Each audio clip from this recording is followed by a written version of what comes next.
Hello dear students, स्वागत है आप सभी का विश्वास कैरियर इंस्टीट्यूट के ऑनलाइन प्लेटफॉर्म पे। तो हमने फर्स्ट यूनिट के जितने भी इंपॉर्टेंट क्वेश्चंस थे वो सारे डिस्कस कर लिए हैं। आपने उनके नोट्स बना लिए होंगे, उनको कंटिन्यूअसली रिवाइज करते रहोगे। अब आज स्टार्ट करने जा रहे हैं सेकंड यूनिट के कुछ क्वेश्चंस। देखो, जैसे ही आप कंप्लीट यूनिट पढ़ लेते हो उसके बाद सब कुछ एनालाइज कर लिया करो कि ये टॉपिक्स थे, इनके मुझे नोट्स बनाने हैं, तो उनके सारे शॉर्ट नोट्स मेंटेन करते जाओ साथ साथ। जो बच्चे नहीं बना रहे हैं, भी नोट्स केवल पीडीएफ पढ़ रहे हैं, तो उससे देखो आपका रिजल्ट खराब हो सकता है। तो सारे नोट्स खुद से हाथ से बनाते जाओ, जितने भी इंपॉर्टेंट पॉइंट्स हैं वो लिखते जाओ। अब जो सेकंड यूनिट है उसमें अपने दो चैप्टर रहेंगे सेकंड यूनिट में। एक तो है सेंटर ऑफ मास, द्रव्यमान केंद्र, और जो नेक्स्ट चैप्टर है इसके अंदर वो है रिजिड बॉडी, दृढ़ पिंड। मतलब जनरली हम डायनेमिक्स ऑफ रिजिड बॉडी पढ़ते हैं, गतिकी ही पढ़ेंगे, इनका मोशन ही पढ़ेंगे। इन दोनों के बारे में हमें स्टडी करना भी, कुछ बेसिक चीजों की हेल्प लेते हुए हम आगे से आगे बढ़ते जाएंगे। जनरली हम रिजिड बॉडी, दृढ़ पिंड है, उनके रोटेशनल मोशन को स्टडी कर रहे होंगे, उनकी घूर्णन गति के बारे में अध्ययन कर रहे होंगे। अब सेंटर ऑफ मास, द्रव्यमान केंद्र का कुछ बेसिक आइडिया है आप सभी को। द्रव्यमान केंद्र या फिर सेंटर ऑफ मास क्या होता है? जो भी रेगुलर शेप्स होती है, नियमित आकृतियां होती हैं, उनका जो ज्योमेट्रिकल सेंटर होता है वही क्या होता है? उनका सेंटर ऑफ मास। जैसे ये ऑब्जेक्ट है, कोई भी सर्कुलर ऑब्जेक्ट है, तो उसके लिए जो सेंटर है, जो ज्योमेट्रिकल सेंटर है, जो ज्यामितीय केंद्र है, वही उनके क्या होते हैं? द्रव्यमान केंद्र। किनके लिए? रेगुलर शेप्स के लिए, जितने भी नियमित आकार होते हैं। अब कोई इरेगुलर शेप है, इसके लिए द्रव्यमान केंद्र किस पर निर्भर करता है? मास डिस्ट्रीब्यूशन के ऊपर, कि द्रव्यमान का वितरण किस टाइप के से हुआ है उसके अंदर, जिस भी ऑब्जेक्ट के अंदर, उस पर क्या निर्भर करेगा कि उसका द्रव्यमान केंद्र कहां पर आएगा। एक तरीके से बोल सकते हैं सभी द्रव्यमानों का औसत निकाला जाता है, या फिर दूसरी डेफिनेशन की टर्म में बताया जाए तो वह बिंदु जिसके ऊपर संपूर्ण द्रव्यमान केंद्रित माना जा सके, वो पॉइंट जिसके ऊपर complete mass of the body को सेंटर्ड माना जा सके, उसे क्या बोलते हैं? सेंटर ऑफ मास बोलते हैं, द्रव्यमान केंद्र बोलते हैं। तो इन चीज के बारे में कोई कंफ्यूजन नहीं होगा, इतना बेसिक आपको नॉलेज है सेंटर ऑफ मास के बारे में। नेक्स्ट, रिजिड बॉडी क्या होती है? जो कंप्रेस न की जा सके, जिनको और ज्यादा संपीड़ित न किया जा सके, सामान्य दाब के ऊपर नॉर्मल प्रेशर से जिनको हम कंप्रेस नहीं कर पाते। जैसे इस मार्कर को अगर मैं हाथ से कंप्रेस करना चाहूं, नहीं किया जा सकता, बोर्ड को भी नहीं किया जा सकता। तो जनरली ये क्या होते हैं? रिजिड बॉडीज होती हैं, दृढ़ पिंड होती हैं। ये इनके बारे में थोड़ा सा बेसिक इंट्रोडक्शन है। अब जो सेंटर ऑफ मास है, द्रव्यमान केंद्र है, इसमें इंपॉर्टेंट टॉपिक जो हमें स्टडी करना होता है, जिससे काफी सवाल बनने की संभावना है सेंटर ऑफ मास में, वो है collision of particles. Collision of particles, कणों की टक्कर। ये कंप्लीट चैप्टर में हम इन्हीं के बारे में स्टडी कर रहे होते हैं, कोलिजन ऑफ पार्टिकल कैसे होता है। तो जो भी कोलिजन है, टक्कर है, उसको दो भागों में विभाजित किया गया है। फर्स्ट कौन से होते हैं? इलास्टिक, मतलब प्रत्यास्थ टक्कर, और दूसरी होती है इन इलास्टिक,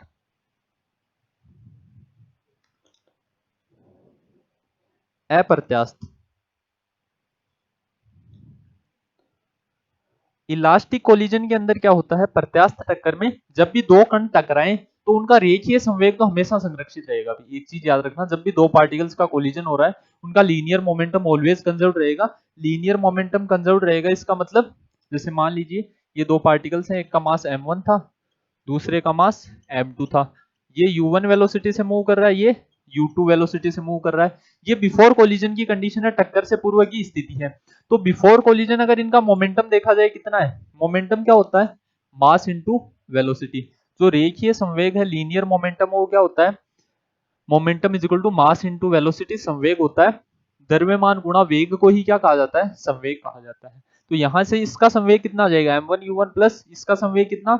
m2 u2। ये किसके इक्वल आएगा? टक्कर के बाद में मान लीजिए कि ये दोनों पार्टिकल्स टक्कर के बाद इस कंडीशन में मूव करने लग गए हों, ये v1 से मूव करने लग गया, ये v2 से। मास तो चेंज हुआ नहीं होगा, अरे द्रव्यमान थोड़ी बदल गया है। तो यहां देखा जाए तो यहां टोटल लीनियर मोमेंटम कितना आ जाएगा?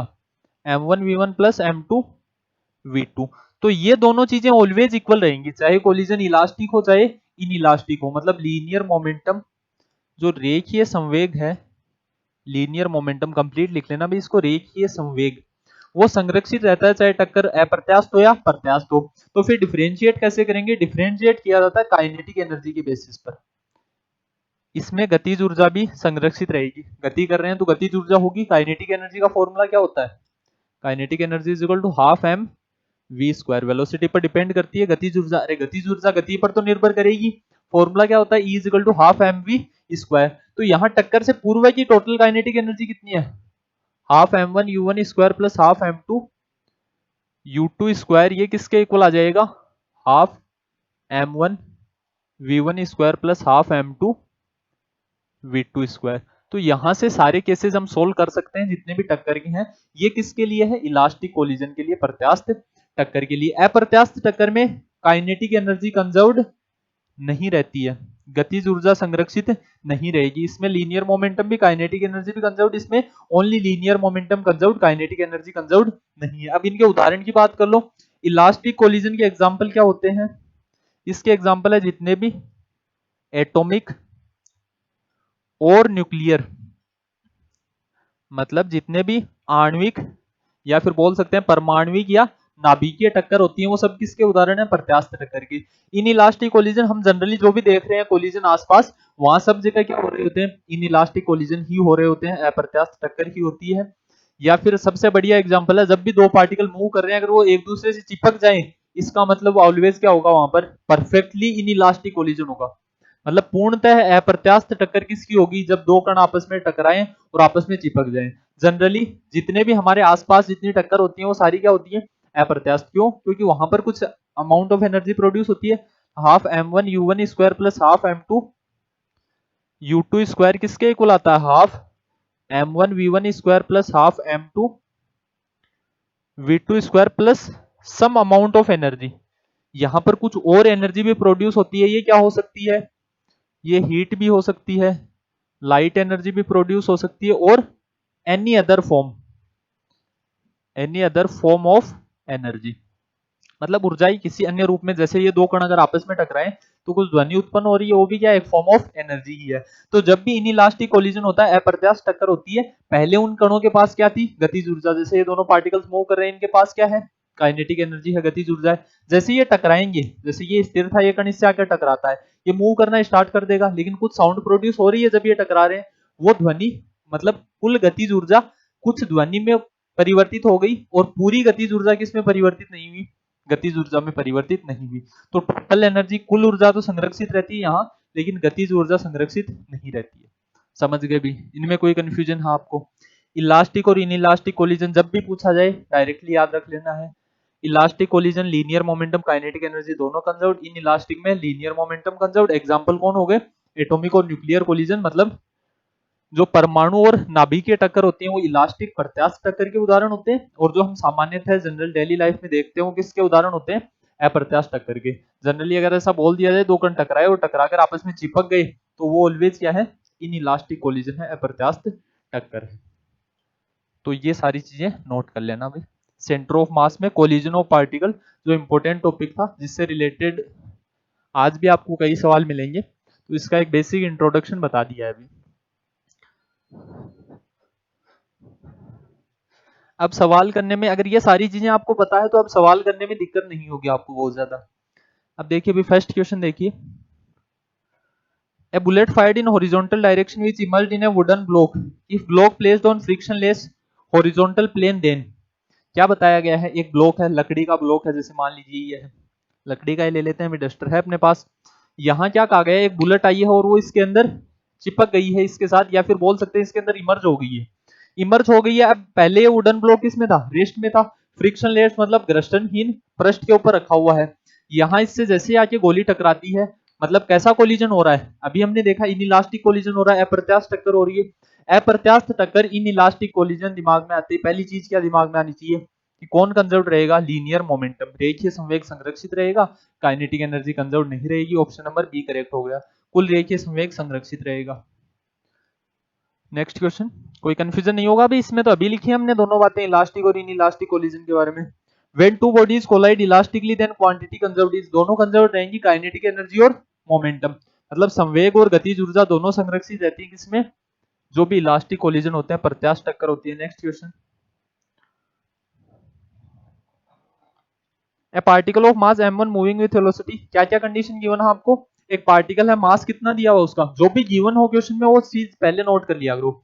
m1 पार्टिकल है, वेलोसिटी कितनी दी हुई है उसकी u1, collide with another particle m2 which is initially in rest, किससे टकराता है, m2 से, उसकी वेलोसिटी कितनी दी गई है, 0। If collision is perfectly inelastic then the fractional loss in kinetic energies, कैसी है टक्कर, इनइलास्टिक है, पूर्णतः अप्रत्यास्थ है। अप्रत्यास्थ है इसका मतलब कौन कंजर्व रहेगा इनके लिए, ओनली, मतलब पूर्णतः अप्रत्यास्थ टक्कर है इसका मतलब दोनों कण चिपक गए होंगे टक्कर के बाद, ये टक्कर के बाद की कंडीशन है। इसका मास कितना m1, इसका मास कितना m2, कुल निकाय का टोटल सिस्टम का मास कितना हो जाएगा इस बार m1 प्लस m2। मान लेते हैं किसी वेलोसिटी v के साथ मूव करने लग गए होंगे टक्कर के बाद, हमसे पूछा क्या गया है, फ्रैक्शनल लॉस, आंशिक हानि कितनी होगी किसमें, काइनेटिक एनर्जी में, गतिज ऊर्जा में। पहले इनिशियल काइनेटिक एनर्जी निकालते हैं, जो प्रारंभिक गतिज ऊर्जा है उसको मैंने किससे प्रदर्शित कर दिया, ई आई से। ये कंप्लीट डेरिवेशन अभी ये करवा ही देते हैं आपको, इससे 2 सवाल बन सकते हैं, दोनों मैं अभी बता दूंगा आपको। क्या फॉर्मूला होगा, हाफ m1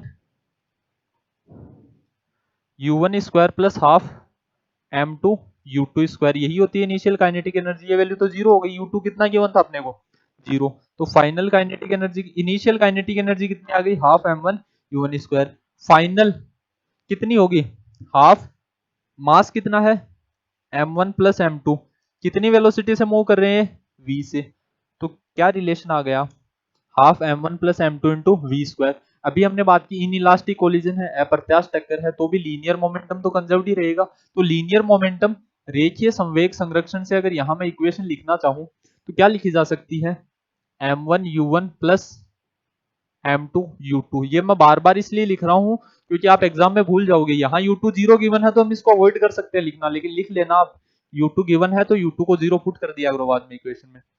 बाद में फाइनल लीनियर मोमेंटम कितना है, m1 plus m2 into we, यहां से वेलोसिटी की वैल्यू निकाल सकते हैं, v कितना आ जाएगा, m1 u1 अपॉन, इस डायग्राम को मिटा दे, मैं समझ गए ना अब तो तुम, यहां से कितना आ गया m1 u1 upon m1 plus m2, यहां फाइनल काइनेटिक एनर्जी की इक्वेशन है, इसमें पुट कर दें v की वैल्यू, तो EF किसके इक्वल आ गया, half m1 plus m2, v square की जगह कितना पुट कर सकते हैं, m1 square into u1 square upon m1 plus m2 का होल स्क्वायर, इस स्क्वायर से वैल्यू कैंसिल आउट।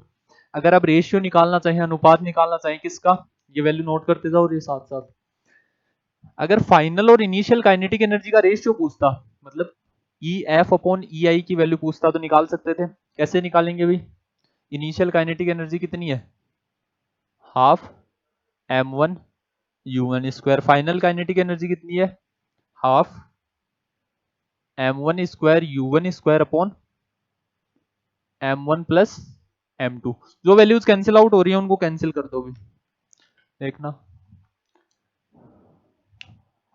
हाफ से हाफ कैंसिल आउट हो गया, u1 स्क्वायर से u1 square cancel out, m1 से एक पावर कैंसिल आउट हो जाएगी, मतलब यहां वैल्यू कितनी आई, EF upon EI is equal to m1 upon m1 plus m2। पहला सवाल यही पूछा जाता है, जो फर्स्ट क्वेश्चन है वो यही पूछा जाता है कि फाइनल और इनिशियल काइनेटिक एनर्जी, अंतिम और प्रारंभिक गतिज ऊर्जा का अनुपात क्या आएगा। आंसर क्या आता है, m1 upon m1 plus m2। लगभग स्टूडेंट्स क्या करेक्ट करके आते हैं, डी ऑप्शन, लेकिन यहाँ डी ऑप्शन करेक्ट नहीं है भाई।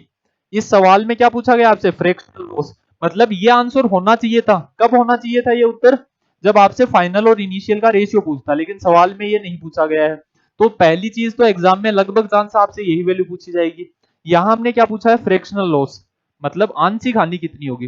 अरे हानि तो होगी ना गतिज ऊर्जा में, तो जब भी, अरे अभी तो पढ़ा था हमने, जब भी इनइलास्टिक कोलिजन हो रहे हैं, ये दोनों कण टकरा रहे हैं, पहले इनके पास कुछ गतिज ऊर्जा थी, अब यहाँ पर क्या प्रोड्यूस हुई, कुछ ध्वनि उत्पन्न हुई, कुछ साउंड एनर्जी प्रोड्यूस हुई है, तो कुछ एनर्जी का लॉस हुआ है। उस एनर्जी लॉस का रेशियो निकालना, मतलब हमसे वैल्यू किसकी पूछी गई है, EI minus EF upon EI, ये रेशियो पूछा गया आपसे, ये वैल्यू निकाल लो भाई।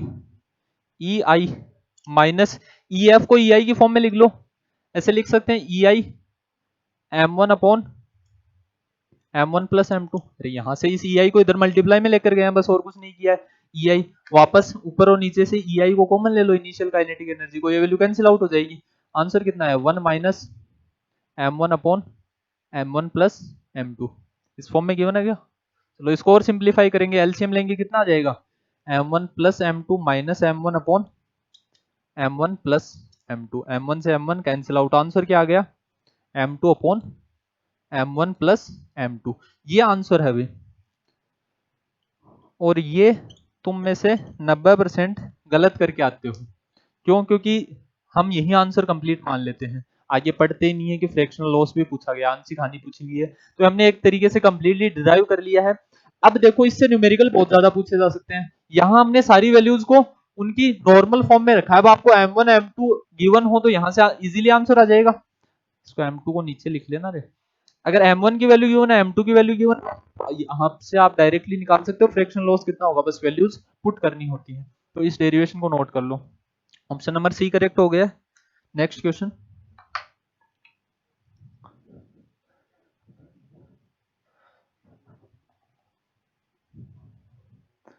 The rocket works on the principle of, rocket किस सिद्धांत पर कार्य करती है? देखो इन्होंने डिटेल में पढ़ा है, उन्होंने पढ़ा होगा भी, जल्दी से मैं इसका डायग्राम बना के समझा देता हूँ आपको। रॉकेट के अंदर क्या होता है, सबसे पहले तो फ्यूल फील्ड होता है, कुछ ऑक्सीडाइजिंग एलिमेंट होते हैं, ऑक्सीकारक पदार्थ होते हैं। यहाँ ये किससे कनेक्टेड होते हैं, कंबशन रूम से। यहाँ से ये फ्यूल की कनेक्टिविटी यहाँ दी जाती है। देखो कोई भी चीज बर्न हो रही है, जलती है, उसके लिए किसकी रिक्वायरमेंट होती है, ऑक्सीजन की रिक्वायरमेंट होती है। यहाँ क्या फील्ड है, इसमें फ्यूल, ईंधन भरा हुआ होता है। यहाँ क्या होता है, रॉकेट की इक्वेशन भी पढ़ते हैं हम, आगे क्वेश्चन भी आ जाएगा इस पार्ट में, नहीं तो नेक्स्ट पार्ट में मिल जाएगा आपको। यहाँ क्या होता है, ऑक्सीडाइजिंग एलिमेंट्स, मतलब ऑक्सीकारक पदार्थ होते हैं। बिना ऑक्सीजन की उपस्थिति के कभी भी बर्निंग नहीं हो सकती। और रॉकेट कहां पर जा रही है, स्पेस में, वहां ऑक्सीजन पहले से तो है नहीं। इस ये क्या होता है, कंबशन रूम बोलते हैं इसको, पूरा लिख लेना, लिखना चाहो तो इसको दहन कक्ष बोला जाता है। तो यहाँ से गैसेस डाउनवर्ड डायरेक्शन में मूव कर रही हैं। अब Newton third law of motion पढ़ा होगा आपने, every action has equal and opposite reaction, हर क्रिया की समान एवं विपरीत प्रतिक्रिया होती है। तो जितनी वेलोसिटी से ये गैसेस डाउनवर्ड डायरेक्शन में मूव कर रही हैं, जेट की फॉर्म में गैसेस मूव करती हैं, रॉकेट देखा होगा आपने कभी, उतनी ही वेलोसिटी, जितने फोर्स से गैसेस डाउनवर्ड डायरेक्शन में मूव कर रही हैं, उतने ही फोर्स से रॉकेट अपवर्ड डायरेक्शन में मूव करेगा। किस पर बेस्ड है, Newton third law of motion बोल दो, चाहे एक्शन रिएक्शन लॉ बोल दो, क्रिया प्रतिक्रिया बल। फोर्स को और क्या लिखा जाता है अभी, rate of change in momentum. Force क्या होता है, डीपी बाई डी को ही हम क्या बोल देते हैं, फोर्स, क्योंकि मोमेंटम क्या, मास इंटू वेलोसिटी। तो D M V upon D, mass constant, mass बाहर आ जाएगा, एम डीवी बाई डी। वेग में परिवर्तन की दर को ही क्या बोलते हैं, त्वरण। तो यहीं से तो वैल्यू आती है एफ इजिकल टू एम में, ये वैल्यू तो आपने देखी होगी। तो इसी को इस फॉर्म में लिखा जा सकता है। तो यहां से इक्वेशन और क्या लिख सकते हैं हम, D P by D for gases is equal to D P by D for rocket. Mathematically ये एक एक्सप्रेशन लिख लेना, इससे सारी चीजें प्रूफ हो रही है। दूसरा लीनियर मोमेंटम, रेखीय संवेग यहाँ भी संरक्षित होता है। तो यही ऑप्शन में अगर ये और मिल जाता कि लीनियर मोमेंटम के कंजर्वेशन पर भी बेस्ड होता है, तो वो तो गलत करना ही नहीं था आपको यहाँ पर। तो ऑप्शन नंबर कौन सा करेक्ट हो गया, ऑप्शन नंबर डी, क्योंकि न्यूटन थर्ड लॉ और एक्शन रिएक्शन लॉ दोनों बातें सेम ही है। ये डायग्राम बना लेना, ये चीजें नोट कर लेना इसके बारे में। नेक्स्ट क्वेश्चन, इसी ये जो मैथमेटिकल एक्सप्रेशन लिख रखी है, इसी से हम रॉकेट के बारे में सारी चीजें कैलकुलेट किया करते हैं। During in elastic collision between two bodies which of the following total linear momentum, वही बात आ गई भी वापस से, स्टार्टिंग में जो चीज बताई थी, ऑप्शन नंबर सी, कुल रेखीय संवेग संरक्षित रहेगा। इन इलास्टिक दिमाग में आते ही सबसे पहले आना चाहिए लीनियर मोमेंटम, तो हमेशा संरक्षित था। इनमें बस गतिज ऊर्जा, काइनेटिक एनर्जी कंजर्व्ड नहीं है। Next question, the formula of centre of mass of two particle system. देखो दो कण के निकाय हो, वो हमारे लिए इंपॉर्टेंट है। जब भी टू पार्टिकल सिस्टम गिवन हो, जैसे यहां मैं बना लेता हूं टू पार्टिकल सिस्टम, मतलब इस कंप्लीट निकाय में दो ही कण हैं और इनका हमें द्रव्यमान केंद्र ज्ञात करना है। तो सबसे पहले इनकी स्थिति दी हुई होनी चाहिए। जैसे एक कण मान लेते हैं m1 द्रव्यमान है, दूसरे का m2 है। अगर इनकी स्थिति गिवन है, पोजीशन वेक्टर r1 वेक्टर बोल दिया, इसको r2 वेक्टर बोल दिया, तो इनका जो द्रव्यमान केंद्र होगा ना, जो सेंटर ऑफ मास होगा, उसकी पोजीशन निकालने के लिए हमारे पास क्या फॉर्मूला होता है, RCM equal to m1 r1 vector plus m2 r2 vector upon m1 plus m2। हम टू पार्टिकल सिस्टम में पढ़ते हैं, अगर दो से ज्यादा पार्टिकल होते तो यहाँ क्या आता, m1 r1 plus m2 r2 plus m3 r3 plus m4 r4, ये आगे तक चलती जाता है सीक्वेंस। नीचे क्या आता है, m1 plus m2 plus m3 plus m4, इस सीक्वेंस में चलता रहता है। लेकिन आप केवल इतनी वैल्यू याद रख लेना, ये किसकी पोजीशन होती है, सेंटर ऑफ मास किसी भी दो कणों के लिए आपसे पूछ ले द्रव्यमान केंद्र कहां पर होगा, तो किस पर निर्भर करेगा वो, द्रव्यमान वितरण पर। तो ये द्रव्यमान वितरण पर निर्भर कर रहा है, इसकी स्थिति हम ज्ञात कर सकते हैं। ये वैल्यू किसकी आ जाएगी, RCM वेक्टर, इस फॉर्मूला से आप निकाल सकते हो, यही पूछा गया। नेक्स्ट अगर यहां से वेलोसिटी निकालनी हो, सेंटर ऑफ मास का वेग निकालना हो, तो ये क्या हो जाएगा, dRCM/dt। अरे rate of change in position, स्थिति में परिवर्तन की दर ही क्या कहलाती है, वेग। तो यहां से क्या आता है, m1v1 vector plus m2v2 vector upon m1 plus m2। ये दोनों फॉर्मूला नोट कर लेना, दोनों इंपॉर्टेंट है, क्वेश्चन आने की संभावना है दोनों से। Next question, in torque free motion of a rigid body the quantity of constant vector, मतलब कौन कांस्टेंट रहता है, कौन नियत रहता है, किसमें, बल आघूर्ण में। अब थोड़ा सा मैं इंट्रोडक्शन देता हूं। जैसे लीनियर मोशन में हम बात करते हैं किसकी, मतलब रेखीय गति में हम किसकी बात करते हैं, फोर्स की। फोर्स ही देखते हैं हम लीनियर मोशन में, किसमें, जब भी लीनियर मोशन है, रेखीय गति है, तब हम किसकी बात करते हैं, बल की। जब भी रोटेशनल मोशन होगा, घूर्णन गति होगी, तब जैसे फोर्स बिहेव कर रहा है वैसे कौन बिहेव करता है, टॉर्क, बल आघूर्ण। समझ गए, इसको रिप्रेजेंट किससे किया जाता है, इसको टो से रिप्रेजेंट किया जाता है, इसको एफ से रिप्रेजेंट करते थे। फोर्स क्या होता था, rate of change in linear momentum, dp/dt, यही फोर्स की वैल्यू होती थी। दोनों को कंपेयर करके पढ़ोगे आसान लगेंगे। यहां पर क्या होगा, rate of change in angular momentum, कोणीय संवेग में परिवर्तन की दर। जे वेक्टर क्या है, एंगुलर मोमेंटम, संवेग है ये, लिख लोगे ना हिंदी में तो कोणीय संवेग लिख ही देते हैं भाई। अब आपसे पूछा गया टॉर्क फ्री मोशन है, टॉर्क मुक्त गति है, मतलब टॉर्क जीरो है, ये वैल्यू किसके इक्वल थी, dj वेक्टर बाई dt। इसकी वैल्यू जीरो कब आ सकती है, अरे अवकलन करना, आपको डिफरेंशिएशन करना है किसी भी कांस्टेंट क्वांटिटी का, नियत राशि का। जैसे मैं कहूं x स्क्वायर का डिफरेंशिएशन करो, क्या कभी जीरो आएगा, कितना आएगा 2x। लेकिन मैं कहूं 5 का डिफरेंशिएशन करना है, मतलब 5 चेंज नहीं हो रहा है टाइम के साथ, तो इसका डिफरेंशिएशन अवकलन करोगे कितना आ जाएगा, जीरो। मतलब अगर टॉर्क फ्री मोशन है, टॉर्क मुक्त गति है, तो जे वेक्टर को क्या होना पड़ेगा, कांस्टेंट होना पड़ेगा, क्या नियत होना पड़ेगा। मतलब यहाँ पे जब भी टॉर्क मुक्त या फिर टॉर्क फ्री मोशन होता है, बल आघूर्ण मुक्त गति होती है, तब कौन संरक्षित रहता है, ये कांस्टेंट है, मतलब टाइम के साथ इसकी वैल्यू चेंज नहीं हो रही है। टाइम के साथ वैल्यू चेंज नहीं हो रही, इसी का मतलब क्या होता है, वो भौतिक राशि संरक्षित है। तो यहाँ जे वेक्टर कंजर्व्ड होगा। जे वेक्टर है क्या, यहाँ लिख रखा है एंगुलर मोमेंटम है, तो ऑप्शन नंबर सी करेक्ट हो जाएगा। नेक्स्ट क्वेश्चन देखिए,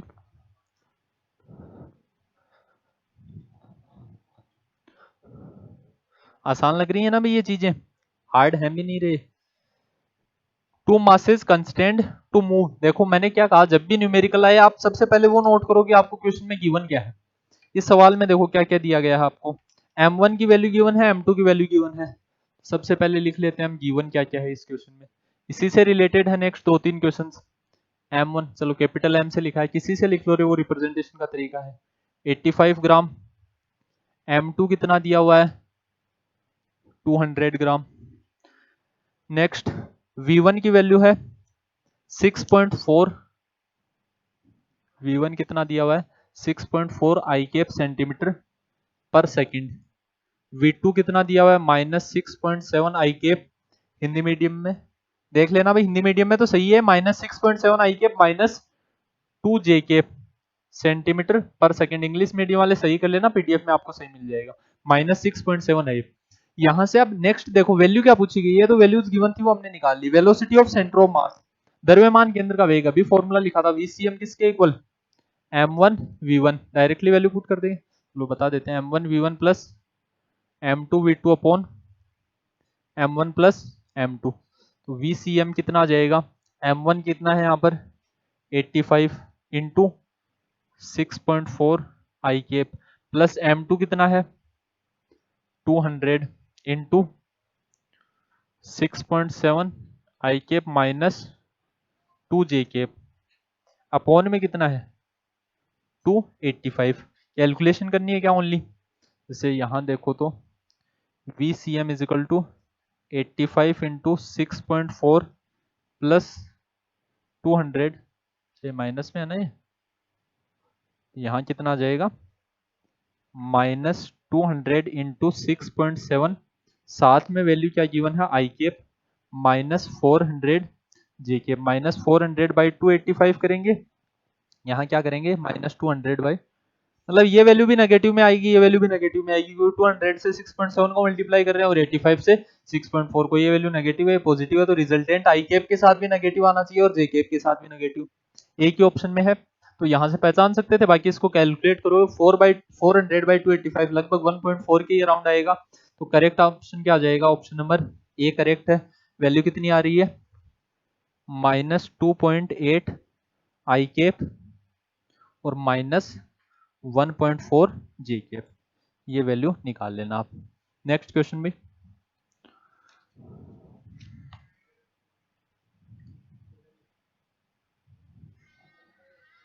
नेक्स्ट क्वेश्चन क्या है, लीनियर मोमेंटम पूछा गया आपसे, रेखीय संवेग पूछा गया, लीनियर मोमेंटम कैसे निकाल सकते हो, सेंटर ऑफ मास निकाल लिया आपने, लीनियर मोमेंटम क्या आएगा ऑफ द सिस्टम, निकाय का, तो निकाय का कुल द्रव्यमान कितना है, लो ऊपर मिटा लेते हैं अभी इसको,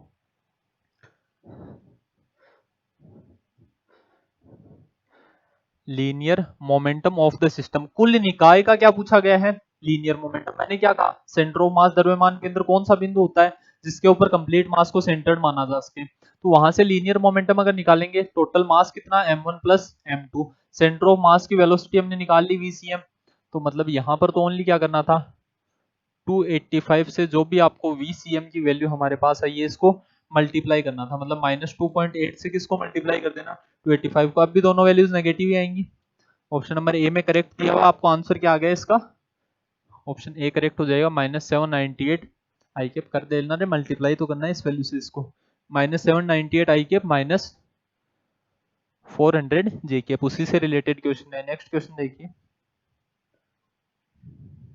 नेक्स्ट पूछा गया find the velocity in the reference of frame in which centre of mass is in rest, एक चीज और बता देता हूं भी मैं, आज ये काम में भी आने वाली है, centre of mass frame of reference होती है, द्रव्यमान केंद्र निर्देश तंत्र होता है, द्रव्यमान केंद्र निर्देश तंत्र कौन सा होता है जिसके अंदर सेंटर ऑफ मास की वेलोसिटी जीरो, द्रव्यमान केंद्र स्थिर हो जिस निकाय के अंदर वो क्या होता है द्रव्यमान केंद्र निर्देश तंत्र, द्रव्यमान केंद्र निर्देश तंत्र लिख लेना, centre of mass frame of reference कौन सी होती है जिसमें सेंटर ऑफ मास की वेलोसिटी जीरो हो, यहाँ सेंटर ऑफ मास की वेलोसिटी आई है कुछ ना कुछ, तो इसके अंदर ट्रांसफॉर्मेशन वैसे ही निकलेगा जैसे कि लिलियन ट्रांसफॉर्मेशन में निकलता था या लिलियन रूपांतरण में, तो यहाँ से v1 डैश अगर निकालना है तो v1 माइनस vcm कर देना है आपको, v1 डैश की वैल्यू पूछी गई आपसे, v1 की वैल्यू आपको गिवन थी क्वेश्चन के अंदर, कितनी थी भी, v1 था 6.4 आई कैप माइनस vcm तो माइनस 2.8 आई कैप माइनस 1.4 जे कैप, तो ये वैल्यू कितनी आ गई 6.4, ये माइनस माइनस प्लस हो जाएगा, कितना आएगा 9.2 आई कैप प्लस 1.4 जे कैप, ये क्या आई है u1 dash, similarly v2 dash भी निकाल सकते हो, वैल्यू कितनी आ जाएगी v2 माइनस vcm, v2 की वैल्यू आपको सवाल में गिवन है कुछ माइनस 6.7 ऐसे कुछ वैल्यू थी ना, माइनस 6.7 आई के, तो वहां से निकालोगे तो आपका आंसर आ जाएगा भाई, तो वैसे ऑप्शन से वापस ऑप्शन से पता चल रहा है फर्स्ट ऑप्शन में क्या है 9.2 माइनस 1.4, वैल्यू क्या है 9.2 प्लस 1.4, सेकंड ऑप्शन में सेम है, थर्ड ऑप्शन में माइनस 9.2, ये वैल्यू नहीं आनी है, लेकिन ऐसे सवालों में याद रखना नन ऑफ दीज भी ऑप्शन है, तो हो सकता है कोई भी वैल्यू न हो, इसलिए v2 डैश की वैल्यू भी आप निकाल लेना भाई, यही आएगी माइनस 3.9 आई कैप माइनस 0.6 जे कैप। नेक्स्ट क्वेश्चन निकालिए, तो ये कुछ न्यूमेरिकल्स थे, इसी से सेंटर ऑफ मास द्रव्यमान केंद्र से रिलेटेड। नेक्स्ट पूछा गया इन्हें न्यूक्लियर रिएक्टर, इस सवाल को पढ़ लो रे ढंग से, मैं बता देता हूँ, न्यूक्लियर रिएक्टर में मॉडरेटर पदार्थ काम में लिए जाते हैं, मंदक पदार्थ काम में लिए जाते हैं, न्यूक्लियर रिएक्टर में क्या होता है न्यूक्लियर रिएक्शंस होती है, नाभिकीय प्रक्रियाएं होती हैं, वैसे तो जैसे ही फास्ट मूविंग न्यूट्रॉन मिलता है वहां पर, जैसे 12th क्लास में आप पढ़ते थे मॉडरेटर किसको काम में लिया जाता है D2 और ग्रेफाइट को, तो लाइट न्यूक्लियाई काम में लिए जाते थे, हल्के कण काम में लिए जाते थे इस न्यूट्रॉन की गति को कम करने के लिए, अब ये गति कौन सी टक्कर होगी यहाँ पर इलास्टिक कोलिजन होगा, तो क्या पूछा गया है the moderator used have light nuclei heavy nuclei will not serve the purpose, इनका पर्पस क्या होता है मॉडरेटर, नाम ही क्या है भाई मंदक, मतलब मंद करना है इन्हें, किसको जो फास्ट मूविंग न्यूट्रॉन्स है, मतलब ये फास्ट मूविंग न्यूट्रॉन है, इससे कौन टकराएंगे, ये D2 और ग्रेफाइट। तो ये लाइट न्यूक्लियाई ही को काम में लिए जाते हैं, क्योंकि भाई यही उसके वेग को कम कर पाएंगे। टक्कर कैसी होगी, प्रत्यास्थ टक्कर होगी। तो ऑप्शन नंबर सी करेक्ट हो जाएगा, elastic collision of neutron with heavy nucleus will not slow them down. Heavy nucleus के साथ अगर इनकी टक्कर करवाई जाएगी तो उनके वेग को कम नहीं कर पाएंगे। तो इनके वेग को कम कौन कर पाएगा, क्योंकि उनसे विचलित हो जाएंगे, स्कैटर हो जाएंगे उनसे ये। तो जो लाइट न्यूक्लियाई है उन्हीं के साथ क्या होगा, इनका जो इलास्टिक कोलिजन है, प्रत्यास्थ टक्कर है, वो इनके वेग को कम कर पाएगी। ऑप्शन नंबर सी करेक्ट है। थ्योरेटिकल क्वेश्चन है, पढ़ लेना इसको। Next question, inertial coefficients are, जड़त्वीय गुणांक होते हैं। तो इनर्शियल कोफिशिएंट्स वैसे थोड़ी सी लेंथी टर्म है, लेकिन हम ढंग से पढ़ते जाते हैं। J vector is equal to I omega vector, ये एक रिलेशन है भाई, किसका, एंगुलर मोमेंटम का, कोणीय संवेग का। लीनियर मोमेंटम क्या होता था, मास इनटू वेलोसिटी। वहां पर रेखीय संवेग की बात करें तो रेखीय वेग आता था, यहाँ कोणीय संवेग की बात करें तो कोणीय वेग आएगा। ये क्या है, एंगुलर वेलोसिटी। अब यहां ये जो आई आया है, वहां पर तो कौन आता था, द्रव्यमान। रोटेशनल मोशन में क्या कौन आता है, moment of inertia, moment of inertia, जड़त्व आघूर्ण। अब ये जड़त्व जो आघूर्ण है, इसी से क्या निकलते हैं, जड़त्वीय गुणांक निकलते हैं। मतलब जब भी हम जे वेक्टर के एक्स वाई और जेड कंपोनेंट निकालना चाहेंगे, चलो एक मैट्रिक्स की फॉर्म में बना के बता देता हूं मैं। इनकी ऐसे मैट्रिक्स आती है, जे एक्स, जे वाई और जे जेड। वेक्टर क्वांटिटी है, सदिश भौतिक राशि, ये तीन कंपोनेंट होंगे। तो इनके लिए हम सोल्व करते थे भी, क्या आता था, आई x X, I x Y, I X Z, I Y x, चलो एक्स कैपिटल ही लिख देते हैं, आई वाई वाई और आई जेड जेड। यहां क्या आएगा, नहीं नहीं नहीं, वाई जेड आएगा ना यहाँ पर आएगा Z X I Z Y, और यहाँ क्या आ जाता है, I Z Z into omega vector quantity है, यहाँ क्या आ जाएगा, ओमेगा एक्स ओमेगा वाई और ओमेगा जेड। तो यहां से हम कंपोनेंट निकाल लिया करते थे। जब भी आपसे जे एक्स की वैल्यू पूछी जाए, क्या करना है, यहां से अगर मैं जे एक्स निकालना चाहूं तो ये कितना आ जाएगा, I x x into omega X plus I x Y into omega Y plus I X Z into omega Z. अरे मैट्रिक्स का मल्टीप्लीकेशन सबको आता होगा, ये मान के चल रहा हूं मैं।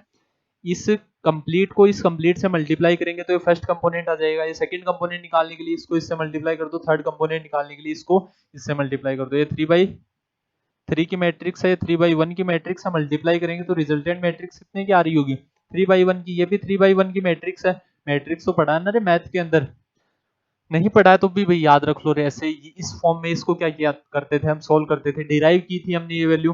तो यहाँ पर देखो, जनरली जो स्केलर क्वांटिटीज होती हैं, अदिश भौतिक राशियां होती हैं, उनका एक मान मिलता है। जैसे इसका द्रव्यमान पूछा जाए तो हम डायरेक्टली बता देंगे 100 ग्राम 200 ग्राम। वेक्टर क्वांटिटी होती है, उनके तीन कंपोनेंट मिलते हैं। जैसे फोर्स है, एक्स डायरेक्शन में इतना लग रहा है, वाई में इतना लग रहा है, जेड में इतना लग रहा है। टेंसर क्वांटिटी हमने बताया था, प्रदिश भौतिक राशियों के बारे में बात की थी हमने। टेंसर क्वांटिटीज कौन होती हैं, जो मतलब बोल सकते हैं न अदिश और नहीं सदिश हो, न स्केलर और न वेक्टर क्वांटिटीज हो, उनको क्या बोलते हैं हम, टेंसर। एक बार के लिए याद रख लो रे। तो यहां देखो, ये सारे इनर्शियल कोफिशिएंट है। कितने आए हैं total inertial coefficient, inertial coefficient जड़त्वीय गुणांक कौन कौन से होते हैं, I x X I Y Y और I Z Z. Important topic अभी, आई वाई एक्स के इक्वल होता है। सिमिलरली आई, और कौन से रह गए भी, I x Y I X Z I Z X के इक्वल होता है। Similarly I Y Z I Z Y के इक्वल होता है। तो टोटल ये 9 इनर्शियल कोफिशिएंट होते हैं, 9 जड़त्वीय गुणांक होते हैं। इन्हें बोलते हैं डायगोनल इनर्शियल कोफिशिएंट, मतलब ये विकर्ण जड़त्वीय गुणांक है। निकाल कहां से रहे हैं भाई, ये समझ में तो आ रहा ना, जे वेक्टर बराबर आई ओमेगा। इससे कंपेयर किया बस हमने इस इक्वेशन को। तो जैसे वहां मास एक्ट करता है, यहाँ पर कौन है, मोमेंट ऑफ इनर्शिया। जैसे वहां लीनियर वेलोसिटी रेखीय वेग होता है, वैसे ही यहाँ क्या है, कोणीय वेग। तो एक संबंध होता है किसके अंदर, संवेग और जड़त्वीय गुणांक, और किसमें, ओमेगा में। तो यहां से सबकी वैल्यूज हम निकालते हैं, डिराइव भी करते हैं इसकी वैल्यूज को। जैसे किसी को याद हो तो आई एक्स एक्स, बाकी इससे क्वेश्चन आएंगे और आगे डिस्कस कर लेंगे। कितना आता है submission, I equal to N, किसी में मान लीजिए एन पार्टिकल्स हैं, n is equal to 1 to n, क्या फॉर्मूला आता था, M I into R I square minus X I square, यही वैल्यू होती थी ना। ये फॉर्मूला आता है आई एक्स एक्स निकालने का, आई वाई वाई निकालने का, ये आगे बात करते जाएंगे भी, अभी इतना डीप में सवाल पूछा भी नहीं गया हमसे, वैल्यू लिख लेना। सिमिलरली वाई वाई के लिए पूछा जाए तो कितना आ जाएगा, summation N is equal to 1 to N M I R I square minus Y I square. चलो इसके आगे बात करेंगे रे, एक बार कंफ्यूज मत हो इन चीजों में। ये रिलेशन नोट कर लिया हमने, टोटल कितने इनर्शियल कोफिशिएंट होते हैं, 9 इनर्शियल कोफिशिएंट होते हैं। क्वांटिटी कैसी है, टोटल इनर्शियल कोफिशिएंट कितने होते हैं, 9। जितनी बातें लिखी हुई हैं सारी लिख लेना, इसको छोड़ देना एक बार के लिए अगर छोड़ना चाहो तो। इंपॉर्टेंट है इनर्शियल कोफिशिएंट, जड़त्वीय गुणांक, ये डायगोनल कोफिशिएंट होते हैं, ये ऑफ डायगोनल होते हैं, अपविकर्ण। डायगोनल का मतलब तो समझ ही रहे हो आप, मतलब एक्स एक्स वाई वाई और जेड जेड है उनको हम क्या बोलते हैं, diagonal inertial coefficient. Off diagonal मतलब जब भी X Y Y x x Z मतलब यहाँ डिफरेंट वैल्यूज आ जाए तो वो सारी क्या हो जाएंगी, ऑफ डायगोनल। इन्हें और क्या बोला जाता है, अपविकर्ण। तो ये सारी चीजें इसके बारे में आपको याद रखनी होती है। यहाँ तो सिंपल सा क्वेश्चन पूछा गया, ये क्वांटिटी कैसी होती है, स्केलर होती है, वेक्टर होती है, नहीं होती है, दोनों ही नहीं होती है। कौन सी क्वांटिटी होती है, टेंसर, प्रदिश भौतिक राशि होती है, कौन, जड़त्वीय गुणांक। कैसे निकालते हैं, कितने होते हैं, वो मैंने बता दिया है यहाँ आपको। तो ऑप्शन नंबर सी करेक्ट हो गया। Next question, moment of inertia in rotational motion acts like in linear motion. जैसे रेखीय गति में, मतलब जैसे जड़त्व आघूर्ण घूर्णन गति में कार्य करता है, ये रहा भाई जड़त्व आघूर्ण, ये रही घूर्णन गति, वैसे ही रेखीय गति में कौन कार्य करेगा। देखो अभी मैंने बताया था मास का कंपैरिजन किससे होता है, मोमेंट ऑफ इनर्शिया से। तो डायरेक्टली यहाँ तो आंसर आ गया, कंफ्यूजन है नहीं इसके अंदर तो कोई। ऑप्शन नंबर ए करेक्ट हो जाएगा, द्रव्यमान। Next question, how many inertial coefficients are there, ये रही 9 के 9 लिखे हुए हैं, 9 inertial coefficient. Next question, what is correct relation of angular momentum J vector बराबर आई ओमेगा। सारी वैल्यू लिख रखी है अभी पहले से, इसीलिए बताई है मैंने सारी वैल्यूज। इससे रिलेटेड जितने भी क्वेश्चन है वो आ गए। ऑप्शन नंबर बी करेक्ट हो जाएगा, कोणीय संवेग और कोणीय वेग एंगुलर मोमेंटम और एंगुलर वेलोसिटी में रिलेशन है। ऑप्शन बी सही है अभी। Next question, torque of a rigid body is given by, torque बता देते हैं अभी टॉर्क के बारे में भी। टॉर्क क्या होता है, बल आघूर्ण होता है। अभी थोड़ी तो हमने बात की भी है, जैसे फोर्स एक्ट करता है वैसे रोटेशनल मोशन में कौन एक्ट करता है, टॉर्क एक्ट करता है, बल आघूर्ण एक्ट करता है। चलो बता देते हैं। ये मान लीजिए कोई ऑब्जेक्ट है, इसको घूर्णन गति करवानी है, तो इसको अगर बल दिया जाए इस दिशा में, तब तो ये इस डायरेक्शन के अंदर मूव करने लग जाएगा। मैं कहूँ 5 न्यूटन फोर्स इस डायरेक्शन में लग रहा है, 5 ही न्यूटन इस डायरेक्शन में फोर्स लग रहा है, क्या रोटेशन करेगा, घूर्णन करेगा, नहीं करेगा। क्या ये रेखीय रूप से विस्थापित होगा, मतलब इसके ऊपर फोर्स तो लग रहा है लेकिन ये डिस्प्लेस नहीं हो रहा, विस्थापित नहीं हो रहा है। तो कुल बल कितना लग रहा है इसके ऊपर, टोटल फोर्स, फोर्स बल एक क्या होती है, सदिश भौतिक राशि, तो टोटल फोर्स कितना लग रहा है, 0। 5 न्यूटन इस डायरेक्शन में और 5 न्यूटन इसकी अपोजिट डायरेक्शन में, तो ऐसा लिख दो भी 5 न्यूटन माइनस 5 न्यूटन। बात तो बराबर ही है ना रे, घूम फिर के कहानी वहीं आ रही है। अब हमें इसको रोटेशनल मोशन करवाना, जैसे ये ऑब्जेक्ट है, इसको मुझे घूर्णन गति करवानी है। यहां अगर मैं इस दिशा में ज्यादा बल लगाऊंगा मेरी तरफ और उधर कम बल लगाऊंगा तो ये इधर मूव करने लग जाएगा, घूर्णन गति नहीं करेगा। मैं इस दिशा में भी उतना ही बल लगा रहा हूं, उस दिशा में भी उतना ही बल लगा रहा हूं, तब ये रोटेशन कर सकता है क्या, लेकिन कब, जब मेरी जो कार्य रेखा है, एक्शन ऑफ लाइन है, ये एक्शन ऑफ लाइन है क्या, यहां देखो इस रेखा के सापेक्ष कार्य किए जा रहे हैं क्या दोनों, इन कार्य रेखाओं के मध्य कुछ डिफरेंस होना चाहिए। जैसे इस केस को मिटा दो, यही 5 न्यूटन फोर्स मैं यहां लगा रहा हूं, यही 5 न्यूटन फोर्स यहां लगा रहा हूं, क्या ये घूमने लग जाएगा। अरे ये ऑब्जेक्ट है, 5 न्यूटन इधर लग रहा है, 5 न्यूटन इधर लग रहा है, विस्थापित तो नहीं होगा, केंद्र तो वहीं रहेगा, लेकिन ये रोटेशनल मोशन करने लग जाएगा क्या। तो घूर्णन किस पर निर्भर कर रहा है, जितना ये फोर्स ज्यादा लगाएंगे उतना ही ज्यादा घूर्णन होगा, और जितनी इन दोनों के मध्य की ये दूरी ज्यादा होगी, मतलब ये डिस्टेंस आर बोल देते हैं, फोर्स एफ बोल देते हैं। तो टॉर्क किस किस के ऊपर डिपेंड करेगा, टोटल फोर्स तो 0 है लेकिन किसी एक दिशा में लगने वाला बल और इनके मध्य की दूरी। इसीलिए आपने देखा होगा गेट रोटेशनल मोशन करता है, दरवाजा। अब गेट में जो हैंडल होता है वो एकदम लास्ट में लगाया जाता है दरवाजे, ये क्यों, क्योंकि हम ये दूरी बढ़ाना चाह रहे हैं। कार्य रेखाओं के मध्य की दूरी क्या होनी चाहिए, ज्यादा होनी चाहिए। अगर उसी हैंडल को गेट के पास में लगा दिया जाएगा तो बहुत जोर आएगा भी उसको घुमाने के लिए, तो टॉर्क ज्यादा प्रोवाइड करना पड़ेगा। एक तरीके से बोल सकते हैं टॉर्क तो उतना ही चाहिए उसको घूमने के लिए, तो हमें फोर्स बढ़ाना पड़ेगा। अगर मैंने कहा आर को कम कर दिया है, टॉर्क किसके इक्वल होता है, चलो मैं रिलेशन तो लिख ही देता हूं, टो वेक्टर किसके इक्वल आएगा, आर क्रॉस एफ के इक्वल। क्यों आ रहा है समझ गए भी, ये फील्ड करवाने के लिए है, बाकी मैं डायरेक्टली बता सकता था tau is equal to R cross F, याद रख लेना। लेकिन आपको कुछ क्वांटिटीज, कुछ भौतिक राशियां ऐसी होती हैं जिनके बारे में ऐसे पता होना चाहिए कि भी ये क्या है, ताकि उनसे जितने भी थ्योरेटिकल क्वेश्चंस बने वो आप सारे सोल्व कर पाए। तो टॉर्क आर और एफ, मतलब मैंने कह दिया टॉर्क उतना ही रहना है, आर कम कर दिया तो फोर्स बढ़ाना पड़ेगा। इसीलिए गेट पे जो भी दरवाजे होते हैं उनमें हैंडल एकदम लास्ट में लगाया जाता है। क्यों, क्योंकि परपेंडिकुलर डिस्टेंस बढ़ जाए, लंबवत दूरी बढ़ जाए किसके बीच की, कार्य रेखाओं के मध्य की। तो ये रिलेशन याद रख लेना, टो किसके इक्वल होता है, R cross F. R F sine theta भी लिख सकते हैं। ऑप्शन नंबर सी करेक्ट हो गया। Next question, what is kinetic energy of rotation for principal axis. सबसे पहले तो प्रिंसिपल एक्सिस डायरेक्टली क्वेश्चन आ सकता है। प्रिंसिपल एक्सिस, मुख्य अक्ष किसको बोलते हैं, लिख लेना भाई अलग से। मुख्य अक्ष किसको बोला जाता है, प्रिंसिपल एक्सिस को। हो गया क्या भी सवाल कंप्लीट है। मुख्य अक्ष किसको बोलेंगे, प्रिंसिपल एक्सिस किसको बोलते हैं, जिसमें ऑफ डायगोनल, अभी मैंने बताया था भी, वीडियो पीछे करके देख लो रे, ऑफ डायगोनल क्या होता है। ऑफ डायगोनल इनर्शियल कोफिशिएंट जिसके लिए जीरो हो, जिसके लिए अपविकर्ण,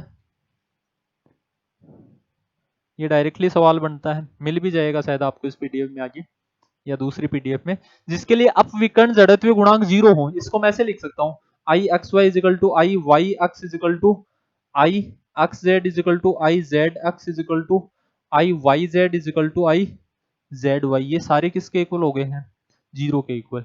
तो उस अक्ष को क्या बोला जाएगा, मुख्य अक्ष बोला जाएगा। मतलब इसमें केवल तीन ही इनर्शियल कोफिशिएंट्स होंगे, कौन कौन से, आई x X, I Y Y और आई जेड जेड।